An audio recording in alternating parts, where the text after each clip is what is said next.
Welcome to the Exchange Art Artist Workshop Series. I'm super excited to be joined today by Deluxe Rick Bakas. Thank you for joining us for this.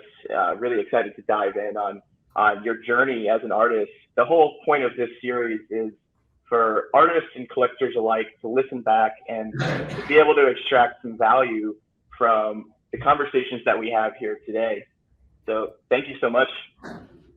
Yeah, man. Thanks for having me. And before we start, I just want to apologize if you hear any background noise. I'm in a co-working space where video seems to stream better here, so I thought I would do it, but apologize ahead of time. No worries at all. I'm going to start off with like a super basic question.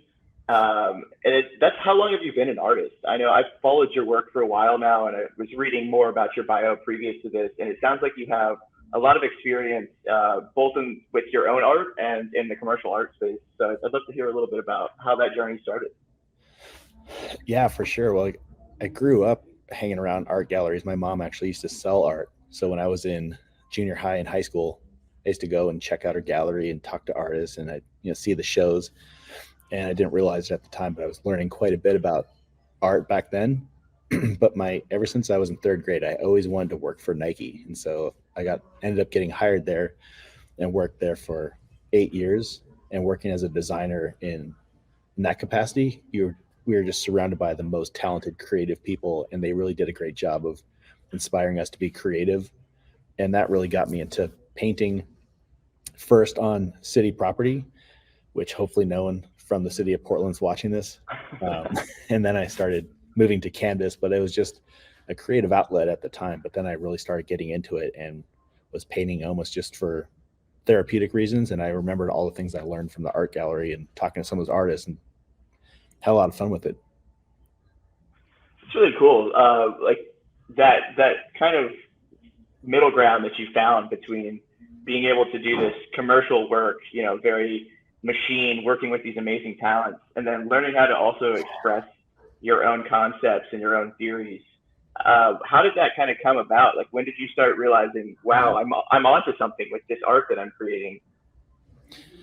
I think it was kind of cool. It was like towards the end of my time at Nike, I got to know some of the footwear designers, and that was the period of time when they were getting into dye sublimation, which is when you put graphics on the outside of shoes.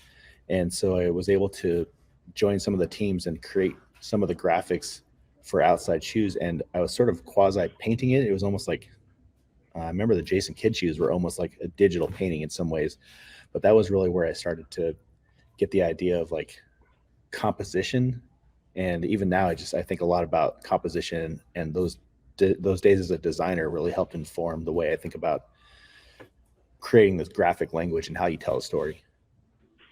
Yeah, I think that's really important. I heard someone recently refer to that as your own digital language, and I really like that. It is same thing with physical painting as well. You have to find that voice and that exact way that you can portray your concepts. So it's really interesting to hear about that.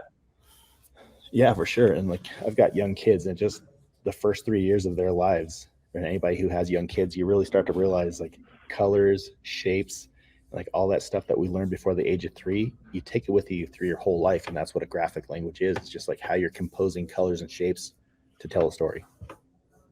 It's interesting breaking it down like that. It removes some of the mysticism behind it if you kind of think back to what your eyes enjoyed as a youth. So it's interesting to think about.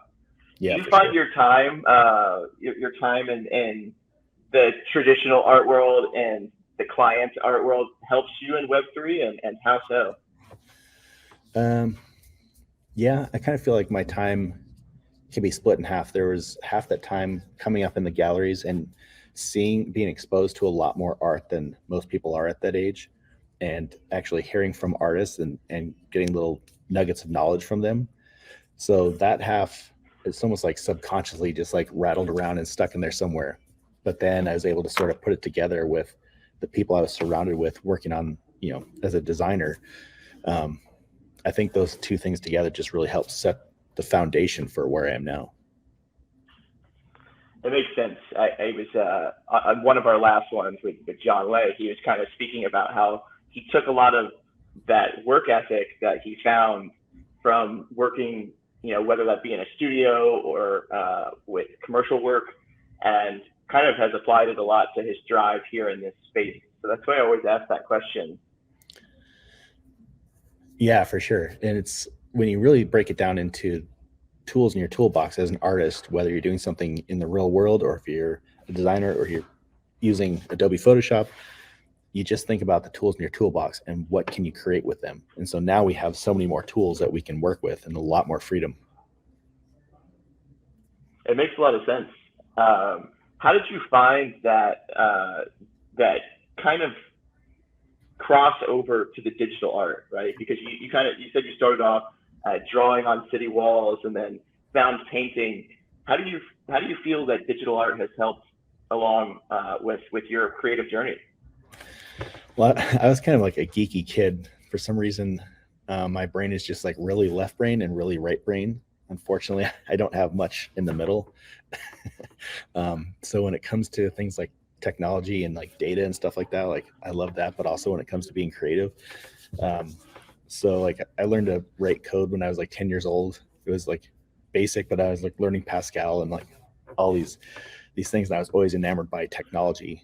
And when I got hired at Nike, I was the first person, at least this is what they told me, the first person to ever be hired from an interactive resume. So I didn't send a traditional resume. I programmed this little like self-running disk that I sent. And when you popped it in the computer, like had this whole like little show that played. And it was kind of like a takeoff of Leave It to Beaver. And it had like the theme music because when I was younger and much thinner, I kind of looked like Wally from Leave It to Beaver. And so like I did a whole play off of that. So it was just inevitable. And then once I left Nike, I moved back to Boulder, Colorado to take care of my mom, who has multiple sclerosis. And there I got into the Techstars ecosystem, which is all about startup culture. And I learned a lot about startups and the mentality that goes into building a tech product. Do you find that I'm assuming that some of your work, and sorry to assume that some of your work is created digitally now. How do you find those differences to be, and do you enjoy one or the other more? Yeah, that's a really good question. So it was really at the beginning of this year is when I started creating my own brush set, because I knew the work I created before digital was, I had like kind of like my feel, like, or had my tools and knew how to control them and get the effect that I wanted. And so I guess it was January of this year is when I really started creating my own brush set to emulate that. I like what digital offers because it offers so many more opportunities, and it really, like, I feel like I'm starting over. Like I don't know anything. And because there's so much that you can do and so much you can say, and we're truly at the beginning of this whole new art movement, like the first major art movement we've had in over 100 years, right? And so we're just starting to scratch the surface of what you can do with all these new digital tools. And so having that sort of like a childlike fascination with like, oh, wouldn't it be cool if you did this or did that? So I really like that about digital. But currently right now, I'm actually working on some physical paintings that then I'll bring in and then work on after seeing some of the amazing work that artists like Sir Wayne Newton, like he's really great at painting something, photographing it, taking it apart, and then reassembling it. And I just like trying to learn these new processes and new ways to approach creating art. So it's nice to be able to have that freedom to bounce back and forth. Yeah, it's really cool that you say that. I think that there's so many tools now at the disposal that's why we're seeing such an explosion of all of these different styles. So many more artists I feel like are finding that special voice, which gets me really excited, and just also figuring out ways, like you said, to take the physical and bring it into the digital further. Yeah, for sure. And it's interesting to think about, what does a collector want? Like when they buy your art, do they want just the digital or do they want the physical with it? Because I know there's some artists that they'll take it part of the way with physical and then they'll scan it in and finish it digitally, so that the original physical is not really necessarily viable because doesn't look like the end product. So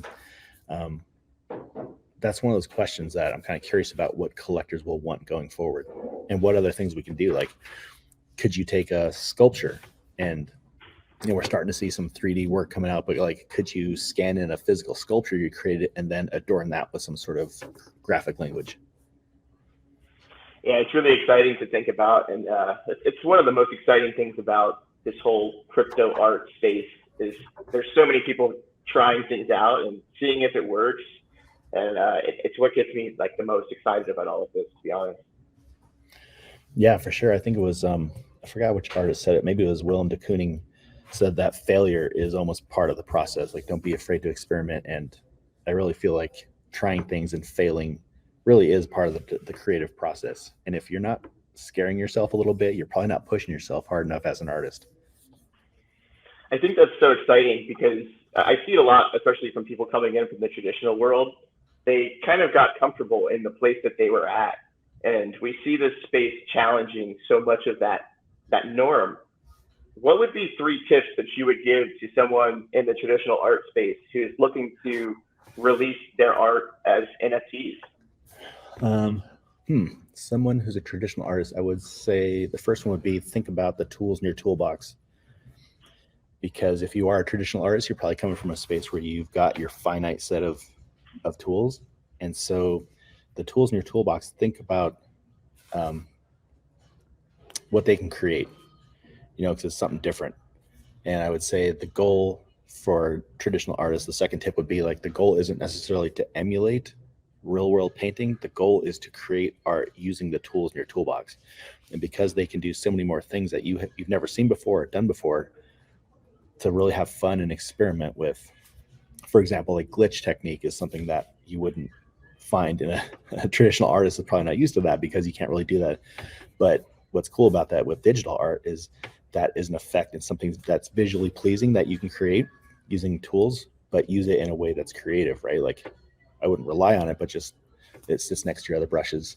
And then the third tip I would say is think about how your art will be displayed, because a lot of traditional artists are probably used to their art being on, like some sort of physical thing that hangs on the wall or it's framed, right? And now your art can be displayed on a phone or in augmented reality or projected on a wall or like these digital displays that are coming out. And so I think the way that art is viewed and experienced, there's so many more options for that as well to think about and consider. I really love that last point because so much of the displays here are 16 by 9. And name a painter who painted in 16 by 9. It didn't really happen. So thinking about the medium that we are going to be displayed in, whether that be some gigantic piece that's in the metaverse um, or these frame technology that's coming out now, it's really interesting to think about that first because it Yeah. really, it can be so powerful when someone sees something displayed the proper way. Then they're like, oh, digital art, I get it.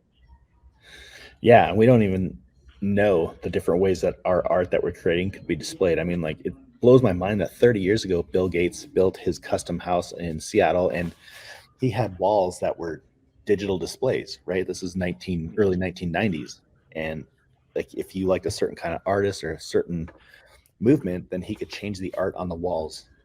And it's just like even back then they were thinking about digital art and how it's going to be experienced. Right, it's like there's so many things that we don't even know yet. Yeah, it's really fascinating. I can't wait to see some holograms of 3D sculptures and you Hell know yeah. interactive artworks. I'm really excited about that. Yeah, like wouldn't it be cool if you took a banana and you duct taped it to the wall?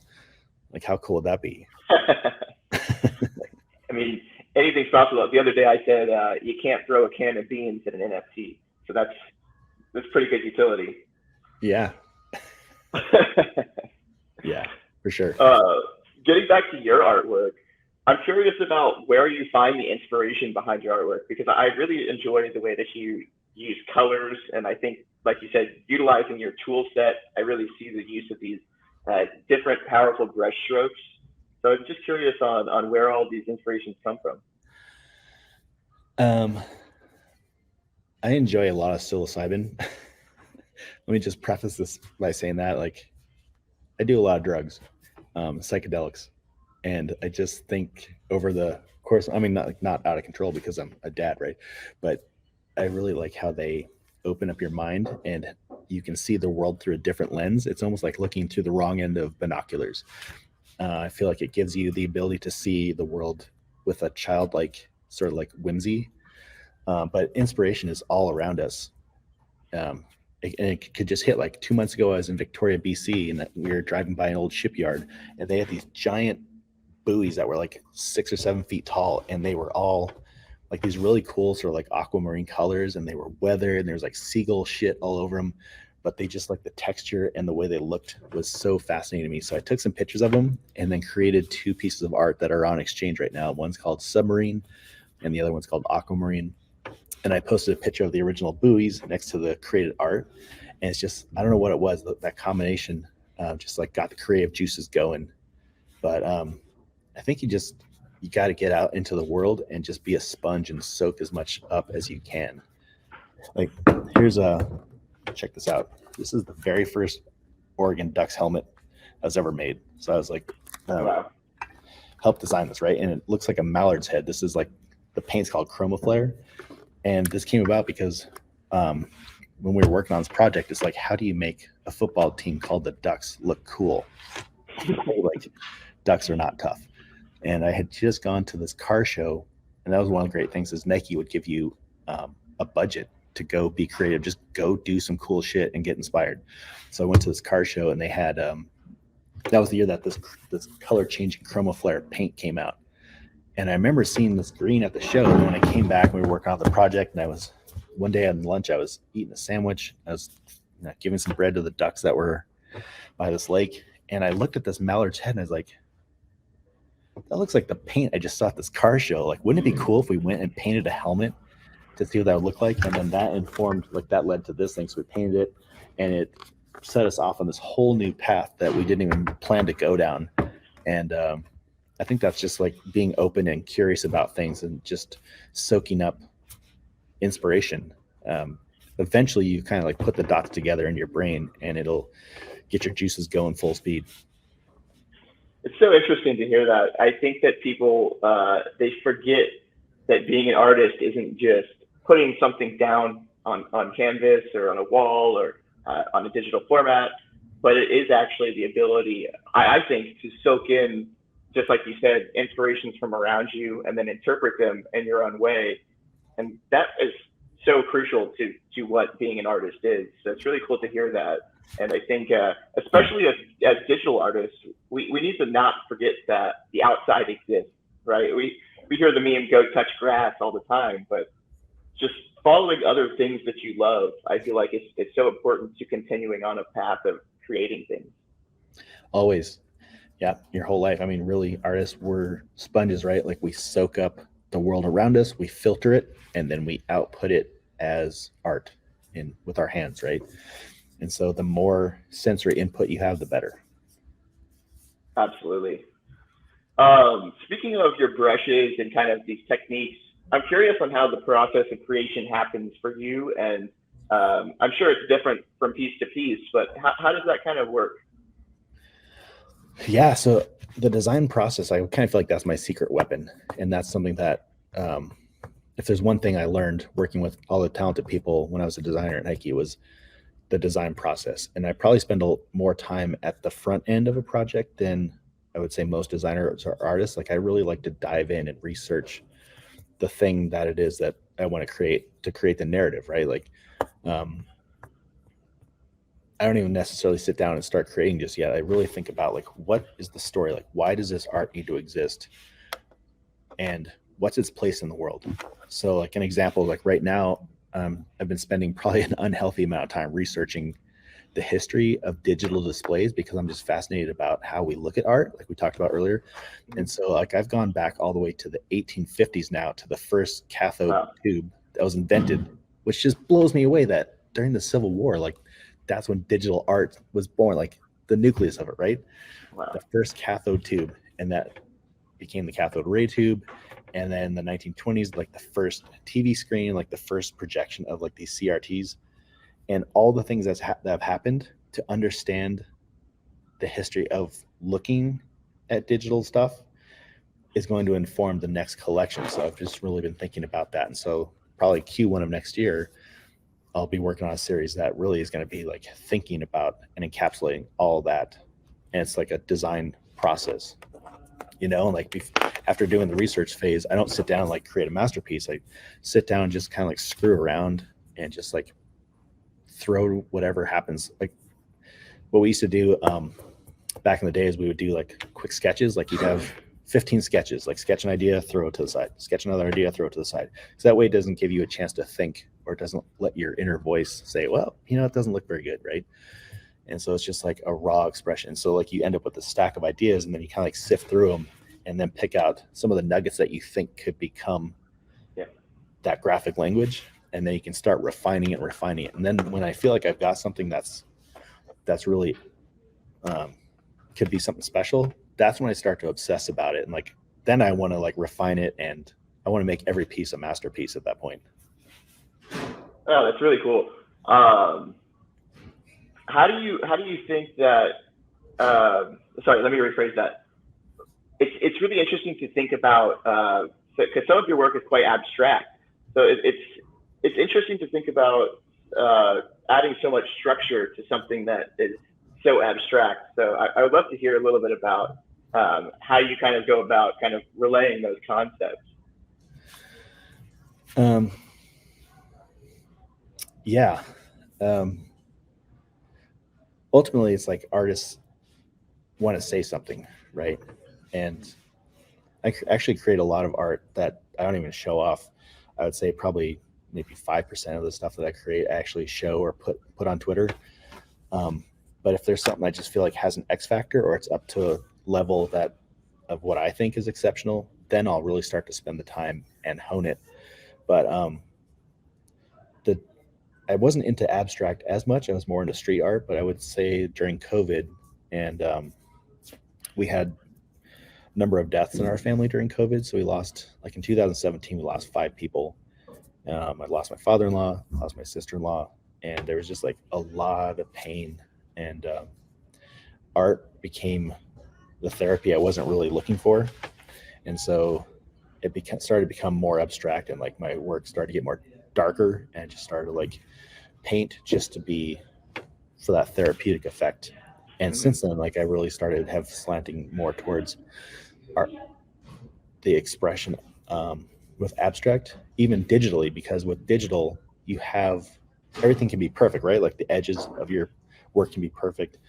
Everything can be just so. But with art, I don't think that's what we want. Like, so I really almost intentionally try to make mistakes and try to fail.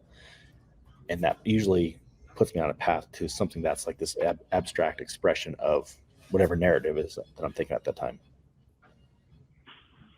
Yeah, I think that's really special, like being able to convey more of an emotion, right? And I think that sometimes like that very rigid style of art, maybe you can't do the same, you can't express it the same way. So it's really interesting to hear. And also, so sorry about your losses, man. It's Yeah, man, no, thank you. I have a lot of compassion for people that, even this year, talking to friends online, and it's just like realizing that behind the screen that we're all still human beings, right? Like we're like a candy shell. We have like a hard exterior, but we're all like soft and mushy on the inside, and we all we need each other, right? And so now more than ever, we need to be compassionate and just help lift each other up.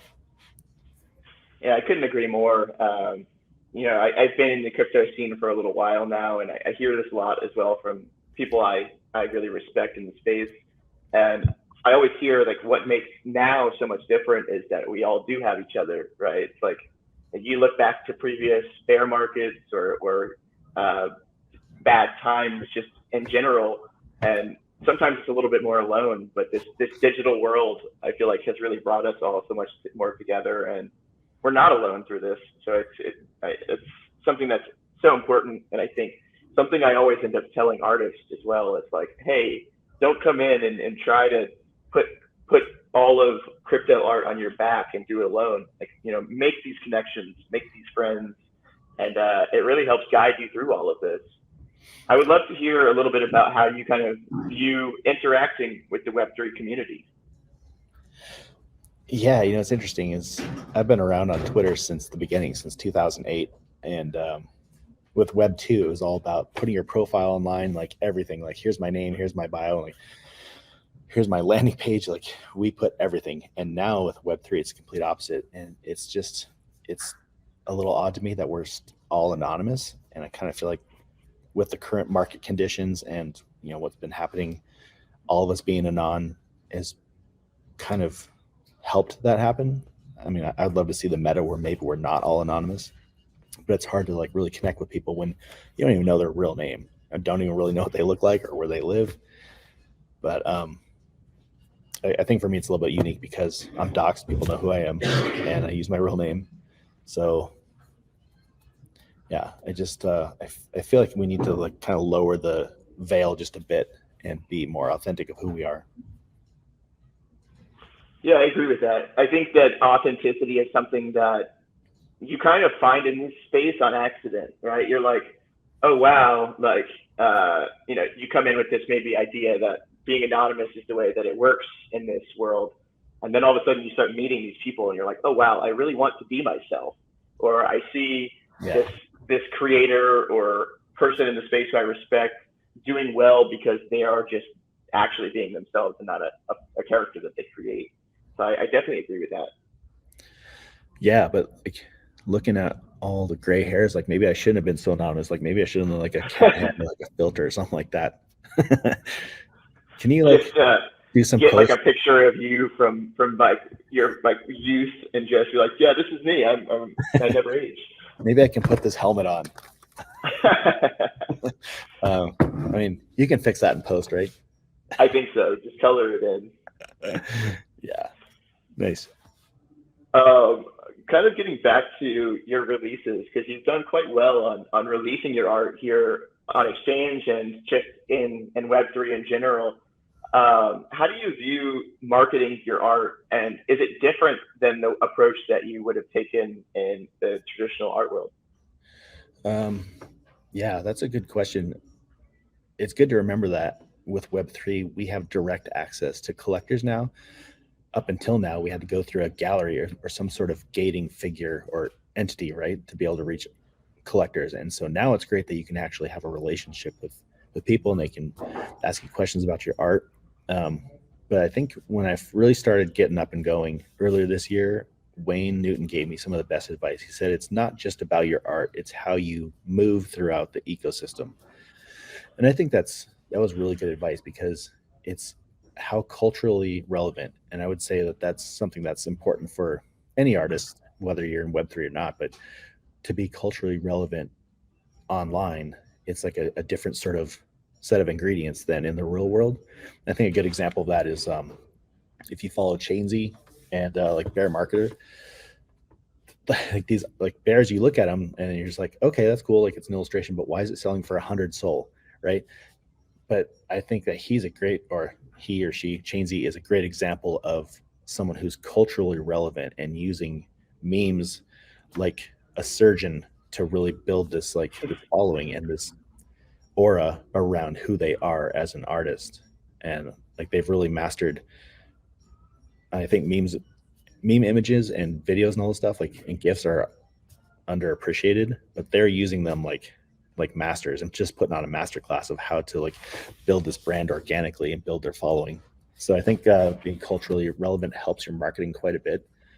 It'll be interesting to see now that Elon owns the Bird app to see what that does for us, like, and with Instagram now having like an NFT market, we have to have a way to be able to talk directly to our collectors.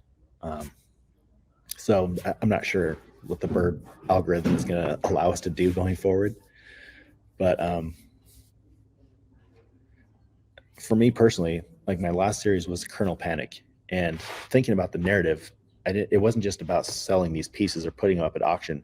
I created content ahead of time that was part of the overall narrative and was putting that into my feed. And Kernel Panic was all about really just like the toxicity of what's happening right now, right? It's like a metaphor for anxiety that I feel around Web3. And last week, now more than ever, everybody's feeling this kernel panic, right? Like if you don't know what kernel panic is when your computer freaks out at the kernel level. And so I was using a metaphor of 1990s shill artists that you used to watch late night TV, like the Ron Popeils of the world and all the infomercials that would just like shill all this shit that you don't need. And I was using these content, these memes, and all this the stuff in my feed to help lay the groundwork for marketing the actual sale of the kernel panic pieces. And so it didn't quite catch on the way I thought, but it's all about experimenting and trying stuff, right? So I think to answer your question is really for artists to think not just about selling the actual piece, but all the other content you create around it to help tell the story.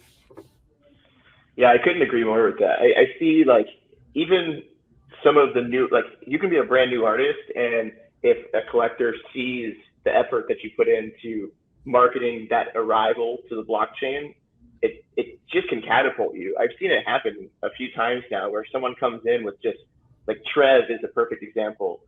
Trev L. Viz, his branding and marketing was so on point that everyone's like, this guy knows what he's doing, right? This might be his first NFT, but like he's clearly coming in with a brand and with the knowledge of knowing how to portray that brand to people. Mm-hmm. Agreed. Yep.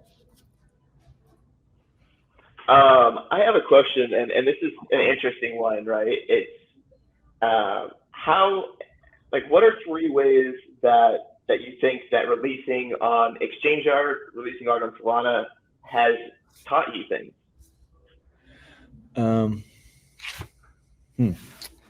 Three. I could probably think of more than three, but what comes to mind is kind of like what we just touched on. One of the things that's great about releasing on exchange art is the direct access you have to collectors and data. As time goes on and exchange starts to build more functionality, more features for an artist to see data. Like I think data is sexy, just like understanding where your art fits in the ecosystem. Artists have never really had that. It's like you go and you do a show at a gallery, and then maybe you sell stuff, maybe you don't, maybe you get a mailing list. But now like you get all this other context and interesting information about your work, and that helps you be a better artist, right? So I'd say that's good. The second thing is I would say the control that the artist has over their work and their ability to almost curate the collectors that they work with. You're not just leaving it up to a gallery curator to decide like who I'm going to invite. It's like the artist has a lot more control like never before. And I love that about it. I would say the third thing is that you have multiple ways to sell your art. You can auction it, you can do a buy now, you can do a private sale, and depending on what the market conditions are, you can sort of decide which one of those is going to work best. And like some artists, the auctions are great. They haven't worked that great for me, but the buy nows have worked great. And so I love having that flexibility as an artist to be able to decide like how you want to sell your art. Yeah, I agree with that. I think that that's kind of our goal at Exchange Art, right? Is just keep providing this functionality to artists, and then they get to decide what they want to do with it, right? Have all of the release mechanisms at your hand, because I think for someone, one will work more than the other. I'm definitely with you on the auctions front. For me, I've always found, for some reason, whether it be the amount of attention economy I have or whatever, that it's just led more to buy now being better for my release structure. So I think that's important. And the only way that you can, like you said, learn that is through observing the data, right? Observe what is working, what's not. People, especially artists, I feel like they get so mixed up when they hear the word data, but it just means exactly that, right? That your past written down in a place where you can see what happened. One thing I would suggest to younger artists is, like an old fart like me, like I'm used to the old way of doing things. But if you're a young up and coming artist and you just graduated from school or whatever, nowadays artists it's so much easier to create art, and a lot of it, all you need is an iPad and Procreate, right? And so I would just like suggest to younger artists to be more judicious and really just put your best work out there, instead of just like, I create something cool, save it, upload it, mint it, like have be thoughtful about the art that you're putting out there, and just really be more self-selective. And your floor prices and the price of your art will reflect that data. You can use that data to decide, like, if my floor prices are going up, that means my demand is increasing and I'm releasing the right amount. If it's not, maybe I'm releasing too much. So I would just like add that as a asterisk on that. Yeah, it's a really good advice there, which leads perfectly into what I was going to ask next. And let's just talk about some of those tips and skills that you think could help artists do well on Solana.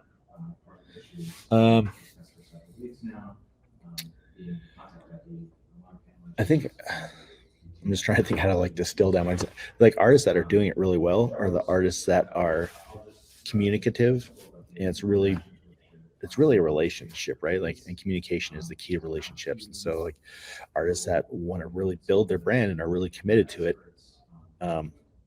there's working hard on your art and improving your art, but then there's also keeping those connections and keeping your collectors informed and updated and keeping those lines of communication open. I think that really goes a long way, because if you have the right set of collectors, that can go a long way in how you're perceived as an artist. And those collectors tell their friends, and then you start to get this actual social effect happening. Yeah, I think that you did a great job at breaking down what so many people say to do, right? They say just keep making connections, but continuing to just make connections doesn't do anything unless you kind of water the garden that you already have, right? You have to make sure that the people who believe in you keep believing in you, and that you're giving them something to see, right? Yeah, even though I've been around on the Bird app for such a long time, it wasn't until the light didn't really hit me until I think it was Cadence from the Pengus really said, like, he was talking about the Boogles and what the ROI is really like, the connections that you made. And I didn't realize that, like, yeah, like having friends and connections is great, but like really if you're connecting with the right people and you have the right friendships, that really is more valuable than I realized. And for an artist, it's almost like your own little world wide web. Like I picture like little dots all connected like atoms, right? Like your little community and the connections between them all is incredibly valuable. So you want to nurture that. Yeah, I couldn't agree more. I think that it's one of the things. Again, like it sounds so oversimplistic to say like just go build a community, but like it really is so important. Like one person, 5 people, 10 people, right? Like if they really believe in you, then that's all you really need to grow as an artist, right? Like you said, this network effect starts to happen. It's like, oh, did you see what so and so did? Did you see the way they released this? Did you see how they treated collectors on this? And then the name, they kind of, your holders in turn start to act as like almost like a marketing engine. And if you're adding value to the ecosystem and you're doing threads about like here's a new tool, or like here's some artists I like, if you're adding value, collectors see that, and that's almost in a way marketing. Like you're building your brand. So I approach it as like serving with humility is how I try to do it. And so yeah, just lifting other people up, being selfless, like those things really translate into a social currency that's valuable for an artist. How do you view balancing, interacting on the Bird app versus the time you spend creating art? Like, what advice could you give to new artists to balance that?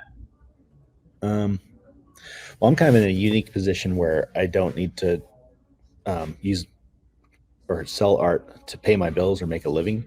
So I'm able to do it to enjoy. But for artists that really are trying to make a living, time is money, right? So there are times of the day where it's kind of like a dead zone on Twitter, and just knowing there's like a 2 or 3 hour period in the morning where it's more active, and then at night. So I would say if you really need to use your time wisely, just come on when everybody else is on. But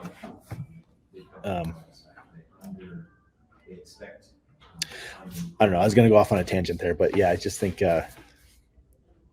with social, it's so and everything digital, it's so easy to get sucked in, right? And just like go down a click hole. And so I just in the old days, I used to like set a time to turn off my email and Twitter, like at 9 a.m. Turn it off. Don't check it until 5 o'clock or 4 o'clock. And if you do that religiously, I was so much more effective with my time. But if you don't do that, then you can like before you know it's 11 o'clock in the morning, and you can waste a lot of time just on nonsense. It's easy to tell yourself you're doing research or doing, I'm kind of researching my next steps in my art. It's like Right. scrolling. Yep. Well, it's kind of the double-edged sword that comes with this new digital economy that exists, and unfortunately, that's exactly what these apps are trained to do, is keep our attention there. So I think discipline is something that is, you mentioned it a couple times, and I think it's important in many different aspects of being an artist, right? Yeah, you're so right. I have a big, I'm not going to say controversial one. We're almost at the end of these questions here, but just what is your favorite artist on Solana, and why? And I know this is a broad statement. It's like, what's your favorite song? But I think, and you can name a couple if you'd like as well. But I want to put emphasis on the why part, because I love hearing from other artists what made them fall in love with a certain thing of another artist. Yeah, I don't even know if I could pick one. I don't even know if I could pick a top 10 list because I love so many artists out there. I actually just tweeted something from my House of Deluxe collector account, a list of artists that I like, and will continue to. But off the top of my head, I really, really like Tony Wallstrom. He's one of my favorites, and he and I are doing a collaboration piece right now. He's the first person I've collabed with, and I just really like the way that he creates art, and he's curious. He isn't just staying on one style. Like, he's moving forward, and like, I collected some of his art that he did a month or two ago, where it was in person, and he would post a video on Instagram of how he would like step back and like then he'd go and like fill in the space with some color, and then he'd step back, and just like the way that he uses feeling to put down color on his canvas was really cool. But now he's like exploring all these glitch techniques and code, and like he and I share a lot of like glitching techniques with each other, and he's like constantly moving forward, and that just like curious about the next thing, and it's so cool to watch him evolve. I really like Holly Herbert, who is I think she graduated last year from Leeds Art University in the UK. She is a proficient artist and just makes it look easy. I think she graduated with honors. Like, she's sickly talented, but also has like a pretty good business acumen. So I just got like a physical piece from her. Check that out. So that was one of the pieces that I bought. That's awesome. I love the mix of mediums. The complexity. Here's another one I bought. The watercolor mixed with the heavy strokes is like really cool. Yeah. So I love that, and just like the fact that you got a physical. I like Shepherd Tom, or I want to call him Shepperton, but he's almost like the godfather of glitch techniques. Like, I found some videos he did in 2017, and that stuff he was doing is cooler than a lot of shit that's out now. I was like, man, this guy was like on it early, and he's just got like that natural eye for it.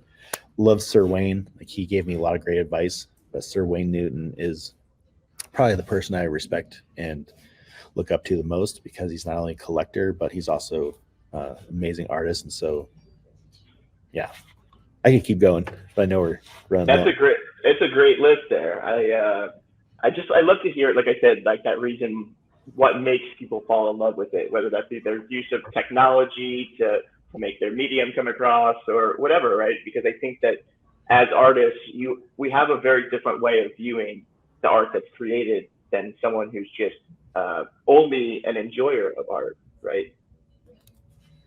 Yeah, for sure. And I can't wait to see, like, we're so early. Like, there's going to be so many more amazing artists that are going to join our space, and hopefully collectors will follow. But we're just at the beginning, and there's so many things that haven't been done yet that someone in our community is going to do and be like, oh yeah, like, that's digital art. Like, it'll be one of those grail pieces that will define this movement.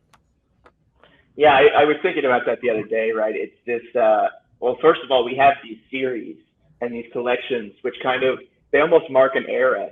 So it'll be so interesting in 5, 10, 25 years to look back and be like, oh, that was from this era of this artist, right? And you can see all of this history right here on the blockchain. And I'm sure it's going to be across multiple blockchains. That's going to be so exciting to have all of that aggregated in one place. Yeah. It's like, that is like real art history right there. Hell yeah. Yeah, that'll be fun. We'll look back and be like, oh, that was so archaic back then.